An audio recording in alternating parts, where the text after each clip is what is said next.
Dr. Wise, the channel for true story lover.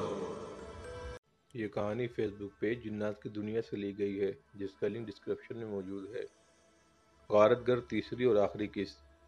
Hinglaj کی پہاڑیوں پر موسم ابر آلود تھا، ہوائیں چل رہی تھی اور نیچے ہندو زائرین کا اچھا خاصا رش لگا ہوا تھا جو ہنگلاج مندر کی زیارت کو آئے تھے۔ اوپر پہاڑی پر میں اور استاد احمد شاہ بخاری بیٹھے کل کے واقعے پر بحث کر رہے تھے۔ میں چونکہ آدھے عمل میں ہی بے ہوش ہو چکا تھا اور قریب تھا کہ جل کر بھسم ہو جاتا۔ احمد شاہ صاحب بخاری نے بر وقت میرا ہاتھ تھام کر مجھے دائرے میں کر دیا۔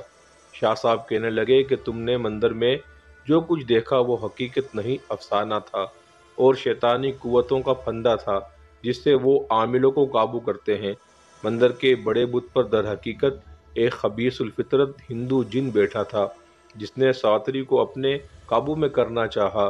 جب وہ اپنے مخصوص ایام میں بت پر چڑھاوا دینے آئی، یہی موقع تھا ساوتری کو قابو کرنے کا، اور اسی وقت اس پر اس ہندو جن نے اپنا اثر دکھلانا شروع کر دیا۔ ساوتری کی لمبی زبان اور بڑھتے ناخن محض ایک چال تھی تاکہ اس کا باپ اور کوٹ چندر کے مہاراج شری روستہ اپنی اکلوتی لڑکی ساوتری روستہ کو مندر کے لیے وقف کر دیں اور پھر یہاں سے ان کا کھیل آسان ہو جاتا۔ شاہ صاحب کہنے لگے کہ اس مندر کا تعلق بظاہر ہنگلاج کی پہاڑیوں سے ہے، لیکن اس خبیث الفطرت ہندو جن کو مغربی ہندوستان کے قدیم مندر سے کنٹرول کیا جا رہا تھا، جہاں شیطانی پجاری اپنے ہی مذہب کے لوگوں کو یرغمال کرتے ہیں اور پھر انہیں اپنے مذموم مقاصد کے لیے استعمال کرتے۔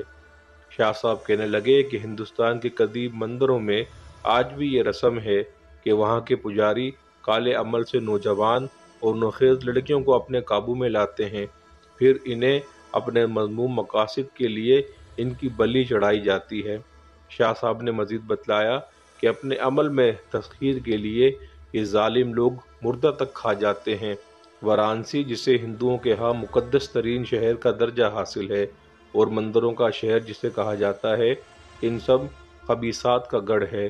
شاہ صاحب وارانسی میں رہ کر آئے تھے اور کئی ہندو پنڈتوں کو پچھاڑ کر آئے تھے۔ مختصر یہ کہ کوٹ چندر کے مندر میں قائم بت پر قابض شیطان کو انہوں نے ہنگلاج لا کر جلا دیا تھا۔ ان کے جلانے کی دیر تھی کہ ساوتری کی حالت بہتر ہونا شروع ہوئی۔ اس کی زبان سکڑتی گئی اور شام تک ساوتری بھلی چنگی ہو گئی۔ یہ منظر دیکھ کر مہاراج شری روستہ نے شاہ صاحب کے ہاتھ پر کلمہ پڑھا اور مسلمان ہو گیا۔ ان کے کلمہ پڑھنے کی دیر تھی کہ پورا کوٹ کلمہ پڑھنے لگا اور کوٹ چندر کا نام کوٹ غلام محمد رکھ دیا گیا۔ شاہ صاحب کا اب انتقال ہو چکا ہے، لیکن ان کی زندگی کے بہت سے واقعات آج بھی مجھے ازبر ہیں۔ وہ ایک کرشماتی شخصیت تھے اور ہمیشہ اس عمل میں ہاتھ ڈالتے جس میں پیچیدگیاں ہوتی۔ ان کا طریقہ علاج بہت مختلف تھا۔